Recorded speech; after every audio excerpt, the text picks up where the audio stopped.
ನಮಸ್ಕಾರ ವೀಕ್ಷಕರೇ, ನಾನು ನಿಮ್ಮ ಸಿಕ್ಸರ್ ಸಿದ್ದು. ಭ್ರಷ್ಟಾಚಾರವನ್ನ ವೀಕ್ಷಕರೇ, ನಾನು ನಿಮ್ಮ ಸಿಕ್ಸರ್ ಸಿದ್ದು. ಮುಂದಿನ ದಿನಗಳಲ್ಲಿ ಭ್ರಷ್ಟಾಚಾರವನ್ನ ಸಂಪೂರ್ಣವಾಗಿ ನಿರ್ಮೂಲನೆ ಮಾಡಬೇಕು ಅಂದ್ರೆ ಈ ರೀತಿ ಕಾಯ್ದೆಗಳನ್ನ ಜಾರಿಗೆ ತರೋದ್ರಿಂದ ಸಂಪೂರ್ಣವಾಗಿ ಭ್ರಷ್ಟಾಚಾರವನ್ನ ನಿರ್ಮೂಲನೆ ಮಾಡಬಹುದು ಅಂತ ನನ್ನ ಅನಿಸಿಕೆ. ಮೊದಲನೇದಾಗಿ ಆಸ್ತಿಯ ಸ್ವಯಂ ಘೋಷಣೆ ಹಕ್ಕು. ಈ ಹೆಸರೇ ಹೇಳುವ ಹಾಗೆ ಆಸ್ತಿಯ ಸ್ವಯಂ ಘೋಷಣೆ ಹಕ್ಕು ಅಂದ್ರೆ ಅವರ ಆಸ್ತಿ ಎಷ್ಟಿದೆ ಅದನ್ನ ಅವರೇ ಘೋಷಣೆ ಮಾಡ್ಕೋಬೇಕು ಅನ್ನೋದು ಈ ಕಾಯ್ದೆಯ ಉದ್ದೇಶವಾಗಿರುತ್ತದೆ. ಎರಡನೇದಾಗಿ ಪ್ರಿಪೇಡ್ ಕಾಯ್ದೆ ಅಥವಾ ಆಸ್ತಿಯ ಮಿತಿ ಕಾಯ್ದೆ ಎಂಬುದು. ಈ ಹೆಸರೇ ಹೇಳುವ ಹಾಗೆ ಆಸ್ತಿಯನ್ನ ಮೊದಲೇ ಪ್ರಿಪೇಡ್ ಮಾಡುವುದು. ಒಬ್ಬ ಅಧಿಕಾರಿಯಾಗ್ಲಿ ಒಬ್ಬ ರಾಜಕೀಯದನೇ ಆಗ್ಲಿ ಮುಂದಿನ ದಿನಗಳಲ್ಲಿ ಅವ್ನಿಗೆ ಎಷ್ಟು ಆಸ್ತಿಯನ್ನ ಮಾಡಬೇಕು ಅಂತ ಈಗಲೇ ನಿರ್ಧಾರ ಮಾಡೋದ್ರಿಂದ ಭ್ರಷ್ಟಾಚಾರವನ್ನ ತಡೆಗಟ್ಟಬಹುದು. ಮೂರನೇದಾಗಿ ರಾಜಕೀಯದವರ ಮಕ್ಕಳಿಗೆ ಸ್ವಂತ ಆಸ್ತಿಯಲ್ಲಿ ಹಕ್ಕಿಲ್ಲವೆಂಬ ಪದ್ಧತಿಯನ್ನು ಜಾರಿಗೆ ತರುವುದು. ಈ ಪದ್ಧತಿ ಬ್ರಿಟಿಷರ ಕಾಲದಲ್ಲಿ ರಾಜರ ಆಳ್ವಿಕೆಯಲ್ಲಿತ್ತು. ರಾಜರ ಆಳ್ವಿಕೆಯಲ್ಲಿ ದತ್ತು ಮಕ್ಕಳಿಗೆ ಹಕ್ಕಿಲ್ಲವೆಂಬ ಪದ್ಧತಿಯನ್ನು ಜಾರಿಗೆ ತಂದಿದ್ರು. ಆ ಪದ್ಧತಿಯಿಂದ ರಾಜರಿಂದ ಆಸ್ತಿಯನ್ನ ಅವರ ಮಕ್ಕಳಿಗೆ ಹೋಗುವುದನ್ನು ತಪ್ಪಿಸುವುದಾಗಿತ್ತು. ಅದೇ ರೀತಿ ನಾವು ಈಗಿನ ಪ್ರಸ್ತುತ ರಾಜಕೀಯದಲ್ಲಿ ನಡೀತಕ್ಕಂಥದ್ದು ಕೋಟಿ ಸದನದಲ್ಲಿ 543 ಸದಸ್ಯರುಗಳಿದ್ದಾರೆ. ಎಂಪಿ 540 ಎಂಪಿಗಳಿದ್ದಾರೆ. ಅದರಲ್ಲಿ 504 ಜನ ಕೋಟ್ಯಾಧೀಶ್ವರರಿದ್ದಾರೆ. ನೋಡಿ, ಭ್ರಷ್ಟಾಚಾರ ನಡೀತಾ ಇದೆಯಾ ಇಲ್ವಾ ಎಂಬುದು ಇಲ್ಲಿಗೆ ಸ್ಪಷ್ಟವಾಗ್ತಿದೆ. ಅದರಿಂದ ಈ ಪದ್ಧತಿಯನ್ನು ಜಾರಿಗೆ ತರೋದ್ರಿಂದ ಆಸ್ತಿಯ ಹಸ್ತಾಂತರವನ್ನು ನಾವು ಕಡಿಮೆ ಮಾಡಿ ಮುಂದಿನ ದಿನಗಳಲ್ಲಿ ಭ್ರಷ್ಟಾಚಾರವನ್ನ ತಡೆಗಟ್ಟಬಹುದು. ನಾಲ್ಕನೆಯದಾಗಿ ರಾಜಕೀಯ ವ್ಯಕ್ತಿಯವರು ಸರ್ಕಾರಿ ಶಿಕ್ಷಣದಲ್ಲಿ ಮಾದರಿಯಾಗುವುದು ಕಡ್ಡಾಯ. ಈ ಕಾಯ್ದೆ ಏನ್ ಹೇಳುತ್ತೆ ಅನ್ನೋದಾದ್ರೆ, ಸರ್ಕಾರಿ ಶಿಕ್ಷಣವನ್ನ ಪ್ರತಿಯೊಬ್ಬ ರಾಜಕೀಯ ವ್ಯಕ್ತಿಗಳು ಪಡಿಬೇಕು, ಅವರ ಮಕ್ಕಳಿಗೂ ಕೊಡಿಸ್ಬೇಕು ಅನ್ನೋದಾಗುತ್ತೆ. ಇದರಿಂದ ಸರ್ಕಾರಿ ಶಾಲೆಗಳನ್ನ ಮುಚ್ಚುವಂತಹದ್ದು ಮತ್ತೆ ಕಡಿಮೆ ಮಾಡುವಂತಹದ್ದು, ಅದರಲ್ಲಿ ಉತ್ತಮ ಗುಣಮಟ್ಟವನ್ನ ಸಾಧಿಸಕ್ಕೆ ಸಾಧ್ಯವಾಗುತ್ತೆ. ಆದ್ರಿಂದ ರಾಜಕೀಯದವರು ಸರ್ಕಾರಿ ಶಾಲೆಗಳಲ್ಲೇ ತಮ್ಮ ಮಕ್ಕಳು ಮರಿ ಮಕ್ಕಳು ಎಲ್ಲರನ್ನು ಸರ್ಕಾರಿ ಶಾಲೆಯಲ್ಲೇ ಓದಿಸ್ಬೇಕು ಅಂತ ಈ ಕಾಯ್ದೆ ಇರುತ್ತೆ. ಸರ್ಕಾರಿ ಆಸ್ಪತ್ರೆಗಳಲ್ಲಿ ಚಿಕಿತ್ಸೆಯನ್ನ ಪಡೆಯುವುದು ರಾಜಕೀಯದವರು ಕಡ್ಡಾಯ ಅಂತ ಜಾರಿಗೆ ತರುವುದು. ಇದರಿಂದ ಸರ್ಕಾರಿ ಆಸ್ಪತ್ರೆಗಳಲ್ಲಿ ನಡೀತಕ್ಕಿರ್ತಕ್ಕಂಥ ಲೋಪ ದೋಷಗಳನ್ನ ಸರಿಪಡಿಸಬಹುದು. ಇವರು ಬಂದು ಚಿಕಿತ್ಸೆಯನ್ನ ಪಡೆದಿದ್ದಾರೆ ಅಂತ ಏನಾದ್ರು ಆದ್ರೆ, ರಾಜಕೀಯದವರು ಬಂದು ಚಿಕಿತ್ಸೆಯನ್ನ ಪಡೆದಿದ್ದಾರೆ ಅಂತ ಜನಸಾಮಾನ್ಯರಲ್ಲಿ ಒಂದು ಹೊಸ ಓಪನ್ನ ಮೂಡಿಸಿ ಅವರು ಕೂಡ ಹೆಚ್ಚಿಗೆ ಚಿಕಿತ್ಸೆಯನ್ನ ಪಡೆಯುವುದಕ್ಕೆ ಸೂಕ್ತ ಸಹಕಾರಿಯಾಗ್ತದೆ. ಅದರಿಂದ ಅವರು ಕೂಡ ಪಡೆಯುವುದು ಕಡ್ಡಾಯ ಅಂತ ರಾಜಕೀಯದವರು ದಿನನಿತ್ಯದಲ್ಲಿ ಬಳಸಕ್ಕಂತ ಊಟ ಇಂದಿರಾ ಕ್ಯಾಂಟೀನ್ ಆಗಿರ್ಬೇಕು. ಈಗ ಆರನೇದಾಗಿ ರಾಜಕೀಯದವರಿಗೆ ಊಟ ಸೌಲಭ್ಯ. ಇದರಿಂದ ಇಂದಿರಾ ಕ್ಯಾಂಟೀನ್ಗಳ ಗುಣಮಟ್ಟವನ್ನು ಹೆಚ್ಚಿಸಬಹುದು, ಸಾರ್ವಜನಿಕರಲ್ಲಿ ಪ್ರೋತ್ಸಾಹ ನೀಡಬಹುದು, ಸಾರ್ವಜನಿಕರಲ್ಲಿ ಅಭಿಪ್ರಾಯವನ್ನ ಮೂಡಿಸಬಹುದು. ಇದರಿಂದ ಅವರು ಊಟ ಮಾಡೋದ್ರಿಂದ ಊಟದ ಗುಣಮಟ್ಟವನ್ನು ಕೂಡ ಪರಿಶೀಲಿಸಿದಾಗುತ್ತೆ. ಮತ್ತೆ ನಾವು ಕೊಡ್ತಕ್ಕಂತಹ ಅಕಮಂಡೇಶನ್ ಏನಿದೆ ಅದನ್ನ ಇದರಲ್ಲಿ ಕಡಿತಗೊಳಿಸಬಹುದು. ಅದರಿಂದ ಇಂದಿರಾ ಕ್ಯಾಂಟೀನ್ಗಳಲ್ಲೇ ರಾಜಕೀಯದವ್ರಿಗೂ ಕೂಡ ಊಟವನ್ನು ಕಳಿಸುವಂತ ವ್ಯವಸ್ಥೆ ಮಾಡಬೇಕು. ಆರನೇದಾಗಿ 5 ವರ್ಷಗಳಿಗೊಮ್ಮೆ ಸಂಬಳವನ್ನು ಕೊಡುವುದು. ರಾಜಕೀಯ ವ್ಯಕ್ತಿಗಳಿಗೆ 5 ವರ್ಷಗಳಿಗೊಮ್ಮೆ ಸಂಬಳ ಕೊಡುವ ಪದ್ಧತಿಯನ್ನ ಜಾರಿಗೆ ತರುವುದು. ಇದರಿಂದ ಅವರು 5 ವರ್ಷಗಳಿಗೆ ಯಾವುದೇ ರೀತಿಯಾದಂತಹ ಹಗರಣದಲ್ಲಿ ಪಾಲ್ಗೊಂಡಿದ್ರೆ ಅವರಿಗೆ ಸಂಬಳ ಕೊಡುವುದು, ಮತ್ತೆ ಪಿಂಚಣಿ ಕೊಡುವುದು, ಇನ್ಯಾವುದೇ ಸವಲತ್ತುಗಳನ್ನು ವಜಾಗೊಳಿಸಬಹುದು. ಆದ್ರಿಂದ 5 ವರ್ಷಗಳಿಗೊಮ್ಮೆ ಸಂಬಳವನ್ನ ಹೋಲ್ಡ್ ಮಾಡುವುದು. 5 ವರ್ಷ ರಾಜಕೀಯದವರ ಇಡಿ ರೈಡ್ ಮಾಡುವುದು. ಈ ಕಾಯ್ದೆಯ ಪ್ರಕಾರ ಪ್ರತಿ ವರ್ಷ ರಾಜಕೀಯದವರು ಅವರಿಗೆ ಅವರ ಆಸ್ತಿಯಲ್ಲಿ ಏರುಪೇರು ಎಷ್ಟಾಗ್ತಾ ಇದೆ, ಏನಾಗ್ತಾ ಇದೆ ಅನ್ನೋದನ್ನ ತಿಳಿಯೋದ್ರ ಮೂಲಕ ಭ್ರಷ್ಟಾಚಾರವನ್ನ ತಡೆಗಟ್ಟಬಹುದು. ಪ್ರತಿ ವರ್ಷ ಅವ್ರಿಗೂ ಕೂಡ ಭಯ ಇರ್ತದೆ ರಾಜಕೀಯದವರಿಗೆ. ಈ ರೀತಿ ಭಯ ಆಗೋದು ಏನಕ್ಕೆ ಅಂತಂದ್ರೆ, ಅವರು ಇಡಿ ರೇಡ್ ಆಗೋದ್ರಿಂದ ಅವರು ಯಾವುದೇ ರೀತಿಯಾದಂತಹ ಹಗರಣಗಳ ಚಟುವಟಿಕೆಗಳಲ್ಲಿ ಭಾಗವಹಿಸನ್ನ ಕಡಿಮೆ ಮಾಡಬಹುದು. ಇದರಿಂದ ಭ್ರಷ್ಟಾಚಾರ ನಿಲ್ಲಿಸಬಹುದು. ಭ್ರಷ್ಟಾಚಾರ ನಿಯಂತ್ರಣ ಕಾಯ್ದೆ ಇದು ಮೊದಲೇ ಜಾರಿಯಲ್ಲಿದ್ರು ಕೂಡ ಇದನ್ನ ಪಾಲಿಸ್ತಾ ಇಲ್ಲ. ಹೇಗಾಗಿದೆ ಅಂದ್ರೆ, ಬೇಲಿನೇ ಎದ್ದು ಹೊಲ ಮೇದಾಗಿದೆ. ಅಧಿಕಾರಿಗಳು ಇದರಲ್ಲಿ ಸಾಮೀಲಾಗಿ ರಾಜಕಾರಣಿ ವ್ಯಕ್ತಿಗಳಿಗೆ ಗುಲಾಮರಾಗಿ ಕೆಲಸ ಮಾಡಿ ಅವ್ರು ಮಾಡ್ತಕ್ಕಂತಹ ಲಂಚ ಭ್ರಷ್ಟಾಚಾರ ಇವರು ಕೂಡ ಎಸಗ್ತಿರೋದ್ರಿಂದ ಅವ್ರಿಗೆ ಒಳಗಡೆ ಸಾಮೀನಾಗಿರೋದ್ರಿಂದ ಇವರು ಅವರನ್ನ ಭ್ರಷ್ಟಾಚಾರವನ್ನು ಹೊರತೆಗೆಯಲು ಇದನ್ನ ಮಾಡ್ತಲ್ಲ. ಭ್ರಷ್ಟಾಚಾರ ಲೋಕಾಯುಕ್ತ ಸಂಸ್ಥೆ ಏನಿದೆ, ಇಷ್ಟು ವರ್ಷಗಳಲ್ಲಿ ಎಷ್ಟು ಅಧಿಕಾರಿಗಳಂತಹ ರೈಡ್ ಮಾಡಿದ್ದಾರೆ, ಎಷ್ಟು ರಾಜಕಾರಣಿಗಳ ವ್ಯಕ್ತಿಗಳ ಮೇಲೆ ರೈಡ್ ಮಾಡಿದ್ದಾರೆ. ಇದನ್ನ ಜನಸಮ್ಮುಖದಲ್ಲಿ ಜಾರಿಗೆ ಓಪನ್ ಆಗಿ ಇಡೋದ್ರಿಂದ, ಹಗರಣಗಳ ಫೈಲ್ಗಳನ್ನ ಓಪನ್ ಆಗಿ ಇಡೋದ್ರಿಂದ ಪಾರದರ್ಶಕತೆಯನ್ನು ಕಾಪಾಡಿ ಭ್ರಷ್ಟಾಚಾರವನ್ನು ನಿಲ್ಲಿಸಬಹುದು. ಈಗಾಗಲೇ ನಡೆದಿರ್ತಕ್ಕಂಥ ಹಗರಣಗಳ ಫೈಲ್ಗಳನ್ನ ಮರುಪರಿಶೀಲನೆಗೆ ಒಳಪಡಿಸುವುದು, ಈ ಫೈಲ್ಗಳನ್ನ ಓಪನ್ ಮಾಡಿ ಅದರಲ್ಲಿ ಪಾರದರ್ಶಕತೆಯನ್ನು ಜನರಿಗೆ ತೋರಿಸುವುದು. ಜನರಿಗೆ ತೋರಿಸೋದ್ರಿಂದ ಅದ್ರಲ್ಲಿ ಏನಾಗಿದೆ ಏನಾಗಿಲ್ಲ ಎಂಬುದನ್ನು ತಿಳಿಯಬಹುದು. ಕೊನೆಯದಾಗಿ ಚುನಾವಣೆ ಬೇಡ ನೋಡಿ ಜನರೇ. ಚುನಾವಣೆ ನಡೆಯೋದ್ರಿಂದ 4,000 5,000 ಕೋಟಿಗಳು ವ್ಯರ್ಥ ಆಗ್ತವೆ. ಅದರಲ್ಲಿ ಉತ್ತಮವಾದಂತ ನಾಯಕರು ಯಾವುದು ಇದಿರಲ್ಲ. ಈ ಚುನಾವಣೆಯನ್ನು ಪಾರದರ್ಶಕತೆಯಿಂದ ನಡೀತಾ ಇಲ್ಲ. ಆದ್ರಿಂದ ಚುನಾವಣೆ ಬೇಡ ಅನ್ನೋದಾದ್ರೆ ನಿಮ್ಮ ಮಕ್ಕಳ ಭವಿಷ್ಯಗಳಿಗೆ ಹಣವನ್ನು ಉಪಯೋಗಿಸ್ಕೋಬಹುದು, ಸರ್ಕಾರಿ ಆಸ್ಪತ್ರೆಗಳಲ್ಲಿ ಬಳಸ್ಕೋಬಹುದು, ಚಿಕಿತ್ಸೆಗೆ ಬಳಸ್ಕೋಬಹುದು. ನಿಮ್ಗೆ ಹೇಗೆ ಅನ್ಸುತ್ತೆ ಅನ್ನೋದನ್ನ ಈ ವಿಡಿಯೋ ಮೂಲಕ ನಾನು ಹೇಳಿದೀನಿ. ಇದರ ಚುನಾವಣೆ ಬೇಕಾ ಬೇಡವಾ ಎಂಬುದನ್ನ ನೀವು ಕಮೆಂಟ್ ಮೂಲಕ ತಿಳಿಸಿ. ಮತ್ತೆ ಮಾಧ್ಯಮದವರು ಏನ್ 4ನೇ ಅಂಗ, ಸಂವಿಧಾನದ 4ನೇ ಅಂಗ ಅಂತ ಏನ್ ಹೇಳ್ತಾ ಇದ್ದಾರೆ, ಅವರಲ್ಲೂ ಕೂಡ ಭ್ರಷ್ಟರಿದ್ದಾರೆ. ಮಾಧ್ಯಮದವರು ಅವರಲ್ಲೂ ಭ್ರಷ್ಟರಿದ್ದಾರೆ. ಅದರಿಂದ ಮಾಧ್ಯಮದವ್ರ ಮೇಲೂ ಕೂಡ ಲೋಕಾಯುಕ್ತ ಸಂಸ್ಥೆ ದಾಳಿ ಮಾಡಿ ಅದನ್ನ ರಿಪೋರ್ಟ್ ನ ಜನರಿಗೆ ತಲುಪಿಸ್ಬೇಕು. ಈ ತಲುಪಿಸೋದ್ರಿಂದ ಭ್ರಷ್ಟಾಚಾರವನ್ನು ಸಂಪೂರ್ಣವಾಗಿ ನಿಲ್ಲಿಸಬಹುದಾಗಿದೆ. ಸರ್ಕಾರಿ ಶಾಲೆಗಳಲ್ಲೇ ಕಡ್ಡಾಯವಾಗಿ ಶಿಕ್ಷಣವನ್ನ ಸರ್ಕಾರಿ ನೌಕರರು ತಮ್ಮ ಮಕ್ಕಳಿಗೆ ಕೊಡಿಸ್ಬೇಕು ಅನ್ನೋ ಕಾನೂನನ್ನ ಜಾರಿಗೆ ತರೋದ್ರಿಂದ ಸರ್ಕಾರಿ ಶಾಲೆಗಳನ್ನ ಅಭಿವೃದ್ಧಿ ಮಾಡಬಹುದು. ಅದ್ ಬಿಟ್ಟು ನೀವು ಸ್ಟ್ರೈಕ್ ಮಾಡೋದಾಗ್ಲಿ, ಪ್ರತಿಭಟನೆ ಮಾಡೋದಾಗ್ಲಿ, ಇದರಿಂದ ನಾವು ಒಬ್ರು ಹೇಳ್ತಾರೆ ಸರ್ಕಾರಿ ಶಾಲೆಗಳನ್ನ ಪ್ರೈವೇಟ್ ಶಾಲೆಗಳನ್ನ ರನ್ ಮಾಡ್ತಕ್ಕಂಥ ಶಾಸಕರಿಗೆ ವೋಟ್ಗಳನ್ನ ಹಾಕ್ಬೇಡಿ ಅನ್ನೋದ್ರಿಂದ ಯಾವುದೇ ರೀತಿಯಾದಂತ ಪ್ರಯೋಜನ ಇಲ್ಲ. ಈ ರೀತಿ ಕಡ್ಡಾಯವಾದಂತಹ ರೂಲ್ಸ್ ಮಾಡೋದ್ರಿಂದ ಸರ್ಕಾರಿ ಶಾಲೆಗಳನ್ನ ಉತ್ತಮ ರೀತಿಯಲ್ಲಿ ಕೈಗೊಳ್ಬಹುದು. ನೋಡಿ, ಸರ್ಕಾರಿ ಶಾಲೆಯಲ್ಲಿ ಪಾಠವನ್ನ ಮಾಡ್ಬೇಕು ಅನ್ನೋದಾದ್ರೆ ಟೀಚರ್ಸ್ಗಳು ಎಕ್ಸಾಮ್ ಬರೀಬೇಕು. ಪ್ರೈವೇಟ್ ಸ್ಕೂಲ್ ನಲ್ಲಿ ಒಂದು ಸ್ಕಿಲ್ ಇದ್ರೆ ಸಾಕು. 10ರಿಂದ 12ನೇ ಕ್ಲಾಸ್ ಓದಿರ್ತಕ್ಕಂಥ ಫೇಲ್ ಆಗಿರ್ತಕ್ಕಂಥವ್ರು ಬಂದು ಕೂಡ ಅಲ್ಲಿ ವ್ಯವಸ್ಥೆ ಪಾಠವನ್ನ ಮಾಡ್ತಾ ಇರ್ತಾರೆ. ಆ ಮಕ್ಕಳು ಅವರ ವ್ಯವಸ್ಥೆಯಲ್ಲಿ ಕೇಳಿ ಪ್ರೈವೇಟ್ ಸ್ಕೂಲ್ ನವ್ರು ಮಾಡ್ತಾ ಇದ್ದಾರೆ ಅನ್ನೋದಾದ್ರೆ ಎಕ್ಸಾಮ್ ಬರ್ತಿ ಪರಿಣಿತಿ ಹೊಂದಿದವರು 50,000 60,000 ಸಂಬಳ ತಗೊಳ್ತಕ್ಕಂಥವ್ರು ಮಾಡುವ ಪಾಠ ಕೆಟ್ಟದಾಗಿರುತ್ತಾ?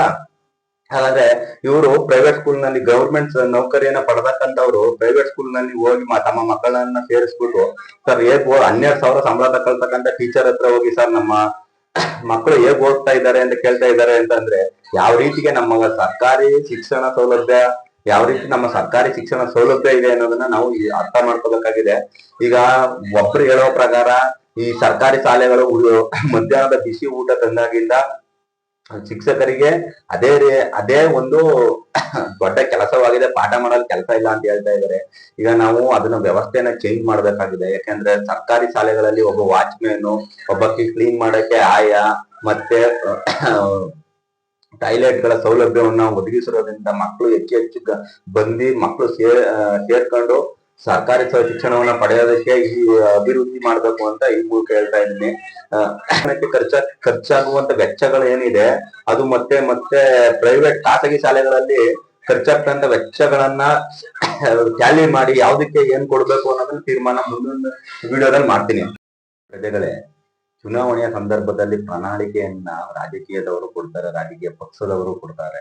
ಆದ್ರೆ ಜನರಿಗೆ ಪ್ರಣಾಳಿಕೆಯನ್ನ ನಿಮಗೇನು ಬೇಕೆಂಬುದ ಪ್ರಣಾಳಿಕೆನ ಬರೆದು ಕೊಡಿ ಅನ್ನೋದಾದ್ರೆ ನೀವು ಯಾವ ರೀತಿ ಪ್ರಣಾಳಿಕೆಗಳನ್ನ ಕೊಡ್ತೀರಾ, ಯಾವ ರೀತಿ ಪ್ರಣಾಳಿಕೆಗಳನ್ನ ಸಲ್ಲಿಸ್ತೀರಾ ತಿಳಿಸಿ. ಮೊದಲನೇದಾಗಿ ಬದುಕುವ ಹಕ್ಕು. ಇವತ್ತಿನ ದಿನಗಳಲ್ಲಿ ಸಂವಿಧಾನದಲ್ಲಿ ಬದುಕುವ ಹಕ್ಕಿದೆ ಎಂಬುದನ್ನೇ ಮರೆತುಬಿಟ್ಟಿದ್ದಾರೆ ರಾಜಕೀಯದವರು. ಬದುಕುವ ಹಕ್ಕನ್ನ ಕಿತ್ಕೊಂಡಂಗಾಗಿದೆ. ಎಲ್ಲ ಬೆಲೆ ಏರಿಕೆ ಆಗಿರೋದ್ರಿಂದ ಬದುಕುವ ಹಕ್ಕು ಅಂದ್ರೆ ಭೂಮಿಯ ಮೇಲೆ ಹುಟ್ಟಿರ್ತಕ್ಕಂಥ ಪ್ರತಿಯೊಂದು ಜೀವಿಗೆ ಅದರದೇ ಆದಂತ ಜೀವಿಸುವ ಹಕ್ಕು ಇರುತ್ತದೆ. ಈ ಬೆಲೆ ಏರಿಕೆಯಿಂದಾಗಿ ರಾಜಕೀಯದವರು ಸಾಮಾನ್ಯ ಜನರ ಮತ್ತು ಬಡವರ ರಕ್ತವನ್ನ ಈರ್ತಾ ಇದ್ದು ಅವರಿಗೆ ಜೀವಿಸುವ ಹಕ್ಕನ್ನೇ ಕಿತ್ತುಕೊಂಡಂತೆ ಆಗಿದೆ ಈ ರಾಜಕೀಯದಿಂದ. ಎರಡನೇದಾಗಿ ರೈತರಿಗೆ ಉತ್ತಮ ಮಾರುಕಟ್ಟೆಯನ್ನ ಕಲ್ಪಿಸಲಾಗುತ್ತಿಲ್ಲ. ಉತ್ತಮ ಮಾರುಕಟ್ಟೆ ಅಂದ್ರೆ APMC ಮಾರುಕಟ್ಟೆಗೆ ಹೋದ್ರೆ ರೈತರಿಗೆ ಸರಿಯಾದ ಸಮಯದಲ್ಲಿ ಬೆಂಬಲ ಬೆಲೆ ಸಿಗಲ್ಲ, ಅದಕ್ಕೆ ಸರಿಯಾದ ಸಮಯದಲ್ಲಿ ಹಣ ಕೊಡೋದಿಲ್ಲ. ಆಮೇಲೆ ಸರಿಯಾದ ರೀತಿಯಲ್ಲಿ ಅವ್ರನ್ನ ರೈತರನ್ನ ನಡೆಸ್ಕೊಳ್ಳಲ್ಲ, ಕಮಿಷನ್ ದಂಧೆ ನಡೀತಾ ಇದೆ. ಇದನ್ನೆಲ್ಲ ಹೋಗಲಾಡಿಸ್ಬೇಕು ಅಂದ್ರೆ ಯಾವ ರೀತಿಯಾದಂತಹ ಕ್ರಮವನ್ನ ಕೈಗೊಳ್ಬೇಕು, ಬೆಂಬಲ ಬೆಲೆ ಸಿಗ್ಬೇಕು ಅಂದ್ರೆ ಯಾವ ರೀತಿ ಕ್ರಮವನ್ನ ಕೈಗೊಳ್ಬೇಕು ಇದ್ರ ಮುಂದಿನ ವಿಡಿಯೋದಲ್ಲಿ ಹೇಳ್ತೀನಿ. ಈಗ ಪಾಯಿಂಟ್ ಮಾತ್ರ ಹೇಳ್ತಾ ಇದ್ದೀನಿ. ರೈತರಿಗೆ PF ಕೊಡುವ ಭಾಗ್ಯವನ್ನ ಜನರು ಜಾರಿಗೆ ತರಬೇಕು ಅಂತ ಒತ್ತಾಯ ಮಾಡೋದಾದ್ರೆ ಸರ್ಕಾರದವರು ಯಾವ ರೀತಿಯಾದಂತ PF ವ್ಯವಸ್ಥೆಯನ್ನ ಮಾಡ್ತಾರೆ. ಮತ್ತೆ ಆಟೋ ಚಾಲಕರಿಗೆ, ಕ್ಯಾಬ್ ಚಾಲಕರಿಗೆ PF ಕೊಡೋದಾದ್ರೆ ಯಾವ ರೀತಿಯಾದಂತ PF ಕೊಡಬಹುದು. ಮತ್ತೆ ದಿನಗೂಲಿ ನೌಕರರಿಗೆ PF ಕೊಡೋದಾದ್ರೆ ಯಾವ ರೀತಿಯಾದಂತಹ ವ್ಯವಸ್ಥೆಯನ್ನ ಜಾರಿಗೆ ತಂದು ಅವ್ರಿಗೆ PF ಕೊಡಬಹುದು. ಸರ್ಕಾರಿ ಶಿಕ್ಷಣದ ಉತ್ತಮ ವ್ಯವಸ್ಥೆಯನ್ನ ಮಾಡುವುದು. ಸರ್ಕಾರಿ ಶಿಕ್ಷಣ ವ್ಯವಸ್ಥೆ ಅಂತ ಅಂದ್ರೆ ಇವತ್ತು ದಿನಗಳಲ್ಲಿ ಬಡವರೇ ಪಡಿಬೇಕಾದಂತಹ ಪರಿಸ್ಥಿತಿಯಲ್ಲಿ ಬಂದಿದೆ. ಹಾಗಾದ್ರೆ ಪ್ರೈವೇಟ್ ಸ್ಕೂಲ್ ನಲ್ಲಿ ಓದ್ತಿರೋರ್ನೆಲ್ಲ ಶ್ರೀಮಂತರು ಅನ್ಬಹುದು, ಅದರಲ್ಲೂ ಕೂಡ ಇದ್ದಾರೆ. ಏನಿಗೋಸ್ಕರ? ಅದ್ರ ಸರ್ಕಾರಿ ಶಾಲೆಗಳ ಅಭಿವೃದ್ಧಿ. ಈಗ ಸರ್ಕಾರಿ ಶಾಲೆಯಲ್ಲಿ ಓದ್ತಾ ಇದ್ದಾರೆ ಮಕ್ಕಳು ಅಂತಂದ್ರೆ ಅವ್ರನ್ನ ಬಡವರೇ ಓದಿಸ್ತಾ ಇದ್ದಾರೆ ಅನ್ನೋ ಸಮಾಜದಲ್ಲಿ ನಾವು ಬದುಕ್ತಾ ಇದ್ದೀನಿ. ಹಾಗಾದ್ರೆ ಪ್ರೈವೇಟ್ ಸ್ಕೂಲ್ ನಲ್ಲಿ ಓದ್ತಾ ಇರೋರೆಲ್ಲ ಶ್ರೀಮಂತ ಅಂತ ಹೇಳ್ಬೋದಲ್ವಾ? ಆದ್ರೆ ಆಗಲ್ಲ. ಯಾಕಂದ್ರೆ ಅದರಲ್ಲೂ ಕೂಡ ಬಡವರಿದ್ದಾರೆ, ನಮ್ಗೆ ಒಳ್ಳೆ ಎಜುಕೇಶನ್ ಸಿಗ್ತಾ ಇಲ್ಲ, ಶಿಕ್ಷಣ ವ್ಯವಸ್ಥೆ ಸಿಗ್ತಾ ಇಲ್ಲ ಅನ್ನೋದ್ರಿಂದ ಅವರು ಪ್ರೈವೇಟ್ ಹಾಕ್ಸ್ಕೊಂಡಿದ್ದಾರೆ. ಆಟೋ ಡ್ರೈವರ್ಗಳು ಕೂಡ ನಾವು ಓದಿಲ್ಲ ಅನ್ನೋ ಕಾರಣಕ್ಕೋಸ್ಕರ ತಮ್ಮ ಮಕ್ಕಳಾದ್ರೂ ಓದಿ ಒಂದ್ ಒಳ್ಳೆ ಜೀವನ ಕಟ್ಕೊಳ್ಳಿ ಅಂತ. ಯಾಕೆ ಹಿಂಗಾಯ್ತು? ಸರ್ಕಾರಿ ಶಾಲೆಗಳಲ್ಲಿ ಏನಕ್ಕೆ ಇಂತ ಉತ್ತಮ ಶಿಕ್ಷಣದ ಕೊರತೆ ಕಾಡ್ತಾ ಇದೆ? ಅದಕ್ಕೆ ಯಾವ ರೀತಿ ವ್ಯವಸ್ಥೆಯನ್ನ ಮಾಡ್ಬೇಕು ಅನ್ನೋದಾದ್ರೆ, ಸರ್ಕಾರಿ ಶಾಲೆಗಳಲ್ಲಿ ಅವರ ಮಕ್ಕಳು ಮೊಮ್ಮಕ್ಕಳನ್ನ ಸೇರಿಸಿ ಮಾದರಿಯಾಗಿರೋದ್ರಿಂದ, ಮತ್ತೆ ಗೌರ್ಮೆಂಟ್ ಎಂಪ್ಲಾಯಿಗಳು ಯಾರಿದ್ದಾರೆ ಮಾಡುವುದಕ್ಕೆ ಸರ್ಕಾರಿ ಸಂಸ್ಥೆಯ ಕೆಲಸಗಳು ಬೇಕು, ಸರ್ಕಾರಿ ಶಾಲೆಯ ಬೇಕಾಗಿಲ್ಲ. ಆದ್ರಿಂದ ಸರ್ಕಾರಿ ಶಾಲೆಗಳಲ್ಲಿ ಅವರ ಮಕ್ಕಳನ್ನ ಕಡ್ಡಾಯವಾಗಿ ನೇಮಕಾತಿಯನ್ನ ಮಾಡ್ಬೇಕು.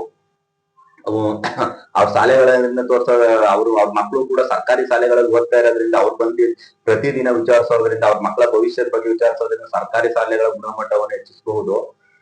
ನೋಡಿ, ಈಗ ಆಸ್ಪತ್ರೆಗಳ ಅಭಿವೃದ್ಧಿ.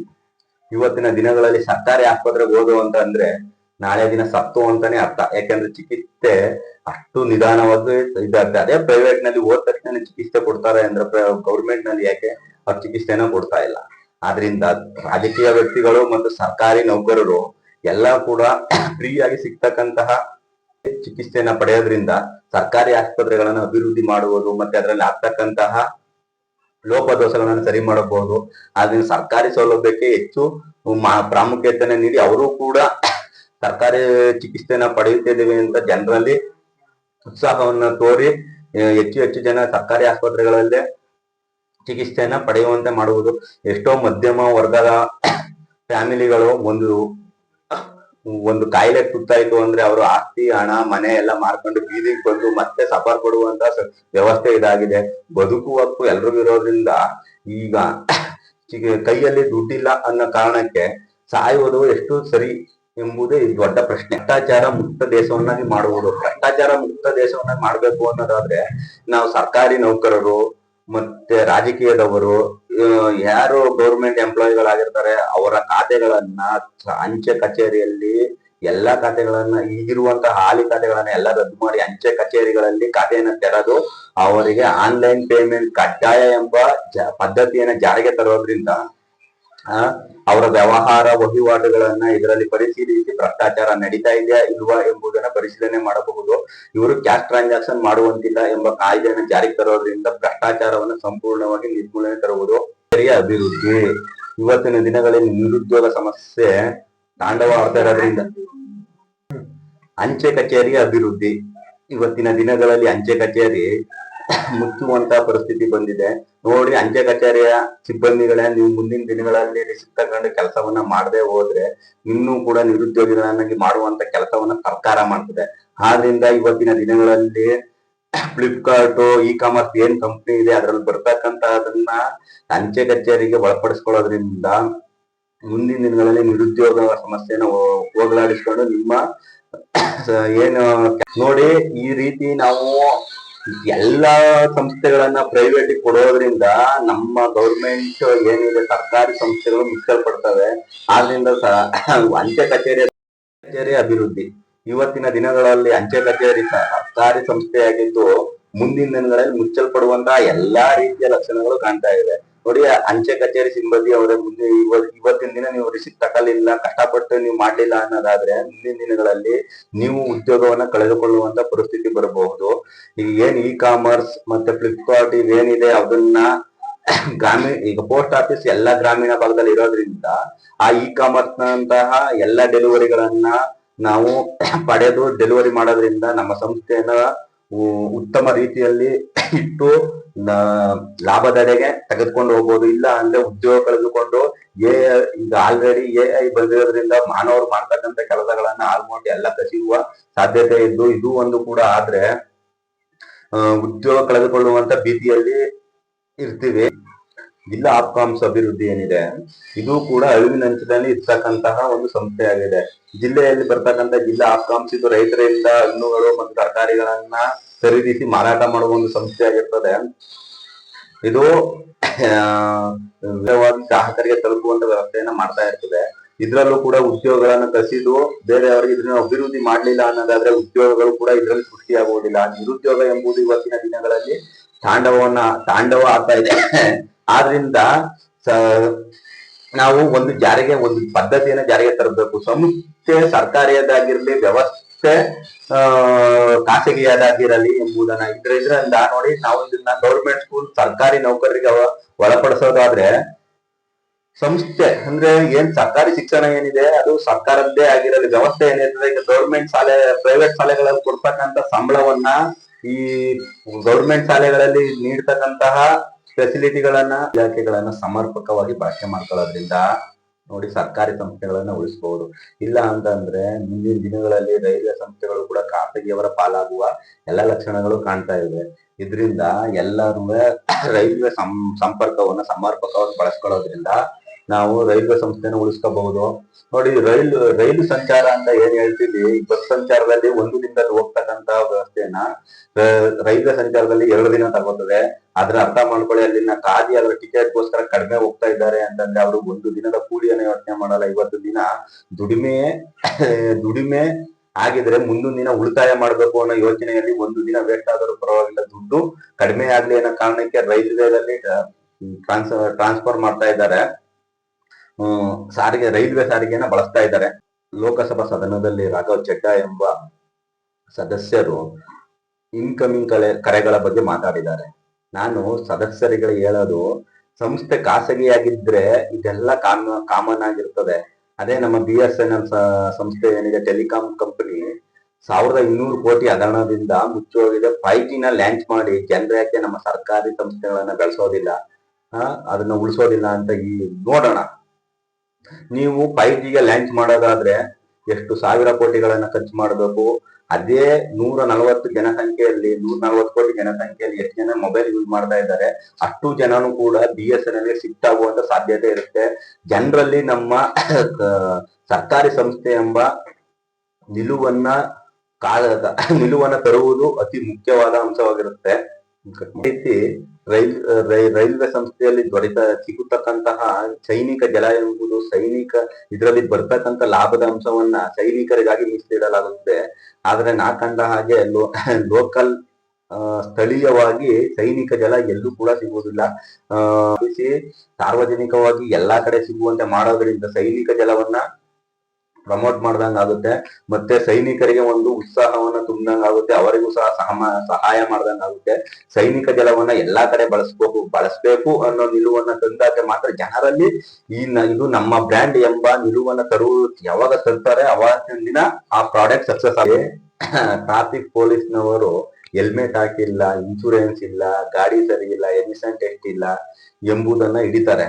ಅದೇ ನಮ್ಮ ಸರ್ಕಾರಿ ಸಂಸ್ಥೆಗಳಲ್ಲಿ ಒಂದಾದಂತ ಓರಿಯೆಂಟಲ್ ಇನ್ಶೂರೆನ್ಸ್ ಕಂಪನಿಯ ಬಗ್ಗೆ ಯಾಕೆ ಜಾಹೀರಾತನ್ನ ನೀಡ್ತಾ ಇಲ್ಲ? ಹೀಗೆ ಯಾಕೆ ಅವರಲ್ಲಿ ಗ್ರಾಹಕರಲ್ಲಿ ಓರಿಯೆಂಟಲ್ ಸಂಸ್ಥೆ ಬಗ್ಗೆ ಯಾರು ಹೇಳ್ತಾ ಇಲ್ಲ? ಓರಿಯೆಂಟಲ್ ಸಂಸ್ಥೆಯ ಬಗ್ಗೆ ಅರಿವನ್ನ ಮೂಡಿಸಿ ಎಲ್ಲಾ ರೀತಿಯಾದಂತಹ ವ್ಯವಸ್ಥೆಗಳನ್ನು ಇದರಲ್ಲಿ ಸಿಗುವಂದ್ರೆ, ಈಗ ಜನರಲ್ಲಿ ಒಂದು ಭಾವನೆ ಇದೆ, ಗೌರ್ನಮೆಂಟ್ ಕಂಪನಿ ಅಂತಂದ್ರೆ ನಿಧಾನವಾದದ್ದು, ಮಂದಗತಿಯಾದಂತಹ ವ್ಯವಸ್ಥೆ ಅನ್ನೋದನ್ನ.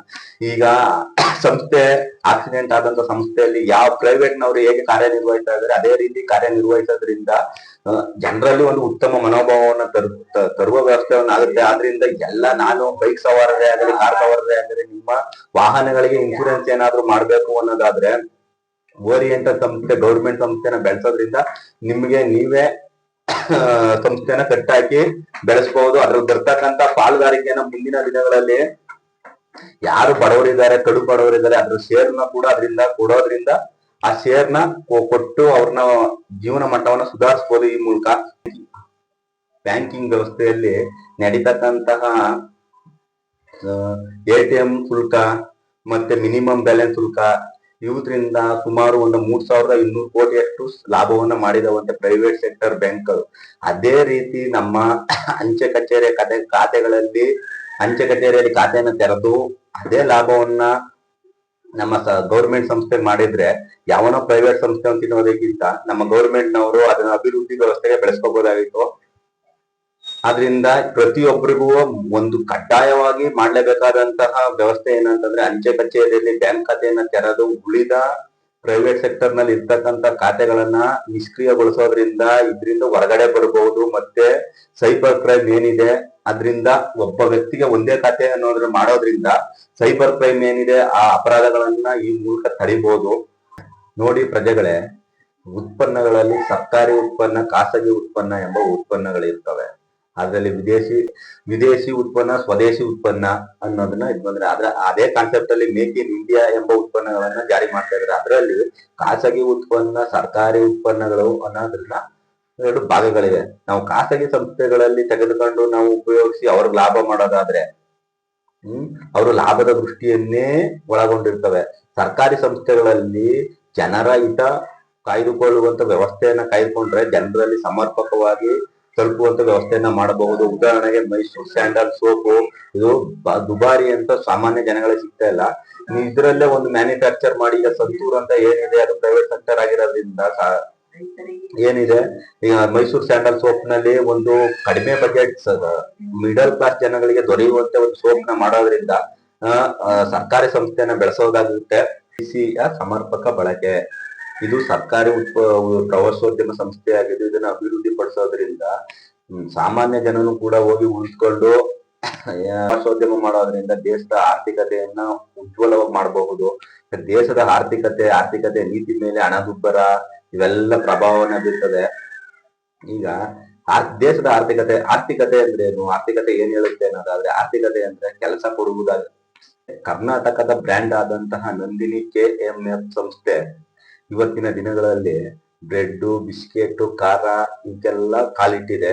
ಇದನ್ನ ಉಪಯೋಗಿಸೋದ್ರಿಂದ KMF ನವರಿಗೆ ಒಂದು ಬಲ ಬಂದಂತ ಆಗ್ತದೆ. ಅದರಿಂದ ಎಲ್ಲಾ ಗ್ರಾಹಕರು KMF ಗಳಲ್ಲೇ ಉಪಯೋಗಿಸಿ. ಮತ್ತೆ ಮುಂದಿನ ದಿನಗಳಲ್ಲಿ ಈಗೇನು ಪ್ರೈವೇಟ್ ಆಗಿ ನಡೀತಕ್ಕಂತ ಮಹಾಲಕ್ಷ್ಮಿ ಸ್ವೀಟ್ ಮತ್ತೆ ಏನಿದೆ ಇದರಲ್ಲೂ ಕೂಡ ನಂದಿನಿ ಅವರು ಸ್ವೀಟ್ ಸಂಸ್ಥೆಯಲ್ಲಿ ಕಾಲಿಟ್ಟೋದ್ರಿಂದ ಹೆಚ್ಚು ಲಾಭ ಮಾಡಿ ಜನಗಳಿಗೆ ತಲುಪುವಂತ ವ್ಯವಸ್ಥೆಯನ್ನ ಮಾಡಬಹುದಾಗಿದೆ. ಮೊದಲೇ ಹೇಳಿದ ಹಾಗೆ ರೈತರಿಗೆ PF ವ್ಯವಸ್ಥೆ, ಬೆಂಬಲ ಬೆಲೆ, ಉತ್ತಮ ಮಾರುಕಟ್ಟೆ ಇವನ್ನ ಯಾವ ರೀತಿ ಕೊಡಬಹುದು ಅನ್ನೋದಾದ್ರೆ ಒಂದು ಉದಾಹರಣೆಯನ್ನ ಕೊಡ್ತಾ ಇದ್ದೀನಿ ನೋಡಿ. ಸರ್ಕಾರಿ ಹಾಸ್ಪಿಟಲ್ಗಳಲ್ಲಿ ಊಟದ ವ್ಯವಸ್ಥೆ ಇರ್ತದೆ, ಸರ್ಕಾರಿ ಶಾಲೆಗಳಲ್ಲಿ ಊಟದ ವ್ಯವಸ್ಥೆ ಇರ್ತದೆ, ಸರ್ಕಾರಿ ಹೋಟೆಲ್ಗಳಲ್ಲಿ ಊಟದ ವ್ಯವಸ್ಥೆ ಇರ್ತದೆ. ಇದನ್ನ ಮನಗಂಡು ಇದರಲ್ಲಿ ಯಾವ ರೀತಿಯಾದಂತ ಇದನ್ನ ಮಾಡಿ ರೈತರಿಗೆ ಬೆಂಬಲ ಬೆಲೆಯನ್ನ ಕೊಡಬೇಕು ಅನ್ನೋದು ನನಗ್ ಗೊತ್ತಿದೆ. ಆದ್ರೆ ನಾನು ನೆಕ್ಸ್ಟ್ ವಿಡಿಯೋದಲ್ಲಿ ಹೇಳ್ತೀನಿ. ಈಗ ಗೊತ್ತಿರ್ತಕ್ಕಂಥ ಕೃಷಿ ಸಚಿವರು ಯಾರಿದ್ದಾರೆ ಅದನ್ನ ಹೇಳಿ ನೋಡೋಣ. ಪ್ರದೇಶದಲ್ಲಿ ಬಳಸ್ತಕ್ಕಂಥ ಉಪ್ಪು ಅದಕ್ಕೆ ಒಂದು ಹೆಸರಿರುತ್ತೆ ಅಷ್ಟೇ, ಪ್ಯಾಕೆಟ್ ಮೇಲೆ ಎಕ್ಸ್ಪೈರಿ ಡೇಟ್ ಏನೂ ಇರೋದಿಲ್ಲ. ನಾನು ಸಾಮಾನ್ಯ ಗ್ರಾಮೀಣ ಪ್ರದೇಶಗಳಲ್ಲಿ ಟಾಟಾ ಸಾಲ್ಟ್ ಬಳಸ್ತಕ್ಕಂಥ ವ್ಯವಸ್ಥೆಯನ್ನ ಬರಬೇಕು. ಮತ್ತೆ ಟಾಟಾ ಸಾಲ್ಟ್ ನವರು ಇಲ್ಲಿಗೂ ಕೂಡ ವ್ಯವಹರಿಸಬೇಕು. ಬಟ್ ಈ ಟಾಟಾ ಸಾಲ್ಟ್ ಅಂತ ನಾನು ಏನಕ್ಕೆ ಹೇಳ್ತಾ ಇದ್ದೀನಿ ಅಂದ್ರೆ, ಅವ್ರು ಬರ್ತಕ್ಕಂತಹ ಲಾಭದಲ್ಲಿ 52% ದಾನವನ್ನೇ ಮಾಡ್ತಾರೆ. ಈ 48% ಮಾತ್ರ ಅವರು ಮಡಿಕೊಳ್ತಾರೆ. ಅದರಿಂದ ಅದು ಟ್ಯಾಕ್ಸ್ ವಾಪಸ್ ರಿಟರ್ನ್ ಆದಾಗ ಆಗುತ್ತೆ, ಜನರಿಗೆ ಉಪಯೋಗ ಆಗುತ್ತೆ. ನಿಮ್ಗೆ ಅತಿ ಹೆಚ್ಚು Tata cement, Tata salt, steel, Tata ಉಪಕರಣಗಳನ್ನ ಬಳಸೋದ್ರಿಂದ ಅದರಲ್ಲಿ ಅಭಿವೃದ್ಧಿಗೆ ಅರ್ಧ ಹಣ ವಾಪಸ್ ಬರೋಕ್ಕಾಗುತ್ತೆ. ಈ ರಾಜಕೀಯದವರು ಅವರದೇ ಆದಂತಹ ಒಂದು ಸ್ವಂತ ಬ್ರ್ಯಾಂಡ್ ರನ್ ಮಾಡಿ ಇವತ್ತಿನ ವ್ಯವಸ್ಥೆ ಹೇಗಾಗಿದೆ ಅಂತಂದ್ರೆ ಯಾರು ಹೊಸದಾಗಿ ಉದ್ಯೋಗವನ್ನು ಸೃಷ್ಟಿ ಮಾಡ್ತಾ ಇಲ್ಲ. ಈಗ ಏನು ವ್ಯಾಪಾರ ವ್ಯವಹಾರಗಳು ಏನಿದೆ ಹಳೆಯದನ್ನೇ ಅದನ್ನೇ ಕೂಡ ಒಬ್ಬೊಬ್ರು ಮತ್ತೆ ಬಂದು ಡಿವೈಡ್ ಆಗ್ತಾ ಇದೆ. ಒಂದು ಉದಾಹರಣೆಗೆ ಒಂದು ಎಳ್ನೀರಿನ ವ್ಯಾಪಾರ ತಗೊಳ್ಳೋಣ. ಮೊದಲು 4 ಅಂಗಡಿ ಇದೆ ಅಂತಂದ್ರೆ ಇವತ್ತು ದಿನ ಅದೇ ರೋಡ್ ಅಲ್ಲಿ ಇನ್ನೂ 4 ಅಂಗಡಿ ಹೆಚ್ಚಿಗೆ ಆಗಿರ್ತವೆ. ಅದಕ್ಕೇನು ಒಂದು ಆಟೋ ತಗೋತಾರೆ, ಒಂದು ಎಳ್ನೀರನ್ನ ತಗೋತಾರೆ, ಬಂದು ಕೊಡ್ತಾ ಇರ್ತಾರೆ. ಈಗ 400 ಎಳ್ನೀರು ಹೋಗ್ತಾ ಇದೆ ಅಂತಂದ್ರೆ ಇವತ್ತು ದಿನಗಳಲ್ಲಿ 8 ಜನಕ್ಕೆ 50 ಎಳ್ನೀರು ಹೋಗ್ತಾ ಇದೆ. 50 ಎಳ್ನೀರು ತಗೊಂಡು ಅವನು ಮತ್ತೆ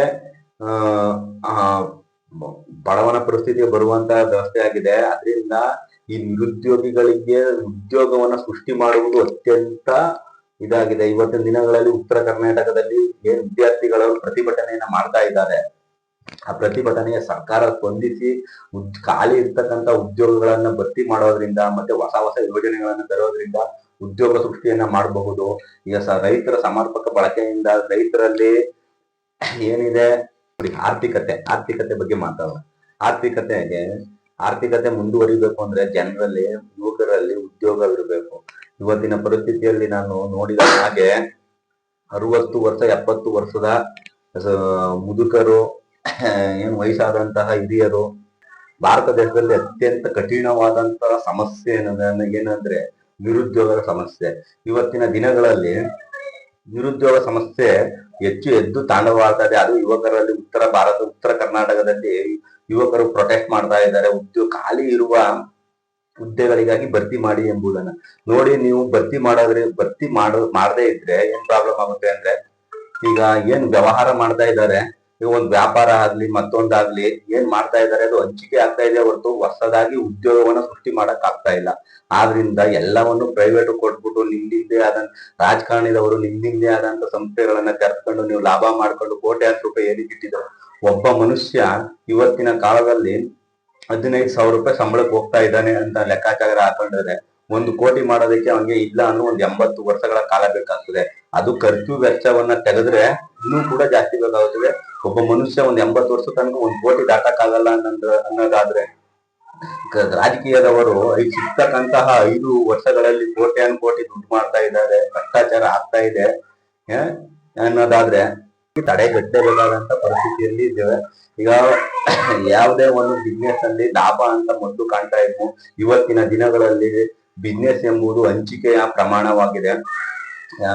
ದಿನಕ್ಕೆ ಒಬ್ಬ ಏನೋ ಬೇರೆಯವ್ರ ಹತ್ರ ಕೆಲಸ ಮಾಡೋದಕ್ಕೆ ಲೆಕ್ಕಾಗುತ್ತೆ ಅಷ್ಟಾಗ್ಲಿ ಅನ್ನೋ ಪರಿಸ್ಥಿತಿ ಬಂದಿದ್ದಾರೆ. ಮತ್ತೆ ಅದರಲ್ಲಿ ವ್ಯಾಪಾರ ಆಗ್ಲಿಲ್ಲ ಅಂತಂದ್ರೆ ಮತ್ತೆ ಅವನು ಕೂಡ ಲಾಷ್ಟದಲ್ಲಿ ಸಿಲುಕಿ ಅವನು ಮತ್ತೆ ಬಡತನದ ಕೂಪಕ್ಕೆ ಸಿಗಾಕೊಂಡು ನಡುವಂತ ಪರಿಸ್ಥಿತಿಯಲ್ಲಿ ಇವತ್ತಿನ ಜನರಿದ್ದಾರೆ. ಆದ್ರಿಂದ ಈ ಉದ್ಯೋಗಗಳು ಏನಿದೆ ಮತ್ತೆ ಉದ್ಯೋಗಗಳ ಸೃಷ್ಟಿಗೆ ಮಾಡಬೇಕಾದಂತಹ ವ್ಯವಸ್ಥೆಗಳನ್ನ ಮಾಡೋದ್ರಿಂದ ಸರ್ಕಾರ ಮುಂದುವರಿಬಹುದು. ಆರ್ಥಿಕತೆ ಅಂತ ಏನ್ ಹೇಳ್ತಿದೀವಿ, ಈ ಆರ್ಥಿಕತೆ ಏನ್ ಹೇಳುತ್ತೆ ಜನರಲ್ಲಿ ಅಂತಂದ್ರೆ, ಇವತ್ತು ನಿರುದ್ಯೋಗ ಸಮಸ್ಯೆ ಅಂದ್ರೆ ಗುಂಡಿ ತರಿಸಿ ಗುಂಡಿಯನ್ನ ಮುಚ್ಚಿಸಿ ದುಡ್ಡು ಕೊಡಿ, ಮತ್ತೆ ಅದೇ ಗುಂಡಿನ ತರಿಸಿ ಅದೇ ಮುಚ್ಚಿಸಿ. ಅದನ್ನ ಬಿಟ್ಟು ನೀವು ರೈತನ ಮಗ ಅಥವಾ ರೈತ ಸಂತೆಯಲ್ಲಿ